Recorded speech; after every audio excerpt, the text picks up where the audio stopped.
So artificial intelligence, it's not coming anymore, it's here. It has basically exploded into our schools and it's left pretty much everyone, educators, parents, students, kind of scrambling. Today, we're going to dig into how one school district in Allentown, Pennsylvania, decided to stop just reacting and actually start planning. And that really is the million-dollar question, isn't it? What should schools do? Do you try to ban it? Do you just embrace it full throttle? Or do you kind of ignore it and just hope for the best? The stakes are unbelievably high here. We're talking about everything from academic integrity to what it even means to be a future-ready graduate. For Allentown, their first step was simple. They asked their own community, and the answer they got back? Whoa. It was loud and it was clear. In a survey from 2024, a massive 66%, 2/3 of the district staff said that adopting new tech like AI was either critical or very important. So this wasn't some far-off future thing. For them, it was an immediate, right now priority. But okay, all that excitement came with a pretty big dose of concern. I mean, teachers and staff had some major questions about the ethics of it all, the transparency or lack thereof in how these systems work, and a very real fear that AI could start to chip away at the vital human role of a teacher. So when you take all that feedback from teachers, from staff, even from the students themselves, the message became totally undeniable. They didn't want a ban. And they definitely didn't want a free-for-all. What they wanted was clear, thoughtful guidance. They needed a plan. And that's exactly what the district did. They created a formal school board policy called 815.1. But this wasn't just some list of don'ts. No, it was designed from the ground up to be a full framework for using AI safely, ethically, and responsibly. It really framed AI as a tool for innovation. Now, at the very heart of this policy is generative AI. And this is the kind of AI most of us know. Think of tools like ChatGPT that can create brand new things, text, images, you name it. And understanding this specific type of AI is so important because its ability to generate stuff is what makes it so powerful and, so potentially disruptive for schools. Now, here's what I think is so smart about their approach. Instead of getting lost in the tech, they grounded their entire plan in a core educational idea, the instructional core. It's all about the relationship between three things: the teacher, the student, and the content they're learning. This shows that their AI plan isn't about managing the gadget. It's about making learning better. Okay, so that's the big picture theory. But what does this policy actually look like on a random Tuesday morning? Well, it breaks down into a really clear set of rules for the classroom, with guidelines for both students and teachers. So, the policy really encourages using AI as a tool. If a teacher gives the okay, students can use it to brainstorm ideas, help with research, or even for creative projects. And for teachers, it's like having a superpowered assistant for planning lessons, creating quizzes, or even finding new ways to grow professionally.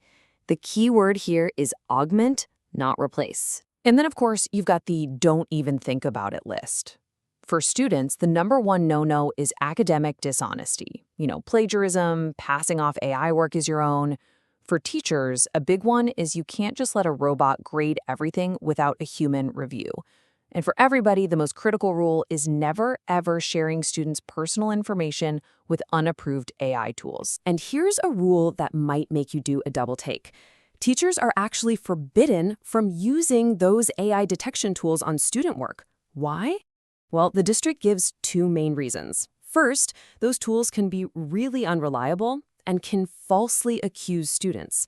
And second, they want to build a culture of trust, not a culture of suspicion. And they didn't just cook this up in a back room. They went out and got feedback, even from the superintendent's Student Advisory Council. And this quote from them, I think, just nails it. It shows that the students themselves understood this delicate balancing act between trusting them to use AI responsibly while still protecting them from its misuse. All right, so beyond what happens in the classroom, a massive part of this plan is all the stuff that happens behind the scenes. We're talking about safety, data security, and just keeping the whole operation running smoothly and safely. So how does a new AI tool even get into a classroom? A teacher can't just find something online and start using it. Nope. There's a clear, transparent process. A teacher requests it. then it goes through this really tough vetting process where it's checked for safety, for bias, for privacy. And only after it gets the green light is it added to a public list of tools everyone can use. And when it comes to data, they have some golden rules that are completely non-negotiable. Sticking to privacy laws like FERPA and COPPA is job one. No one, not staff, not students, can enter personal info into unapproved tools. And this last one is critical. A human being must always make the final call on big decisions about people, like hiring or final grades. AI can help, but a person has to decide. But you see, this whole plan, this policy 815.1, it is so much more than just a rule book. It's really a blueprint for building a whole new kind of literacy. Right from the very beginning, they're actually rolling out an entire K-12 curriculum for AI literacy. It starts super simple, in kindergarten, just introducing the idea of smart machines. By the time kids are in upper elementary, they're learning to think critically about what AI spits out. In middle school, it gets deeper, looking at societal impact. And then in high school, it's hands-on projects in tackling advanced ethics. And this is not a simple job. Just to give you a sense of what they're navigating, take a look at this. This map from EdTech Insiders shows over 250 different AI tools just for education. It really paints a picture of how complex this world is and exactly why that careful, step-by-step vetting process is so important. At the end of the day, every single rule, every curriculum update, it all connects back to the district's main mission for its students. The whole point of this AI strategy is to help them become critical thinkers, adaptive learners, and resilient visionaries, totally ready for the world that's waiting for them. And all of this leaves us with a really fascinating question. Allentown has drawn a line in the sand. They've chosen a path of structured, ethical, and education-first integration. So, is this comprehensive, human-centered plan the blueprint that other schools, not just in the US, but around the world, are going to follow?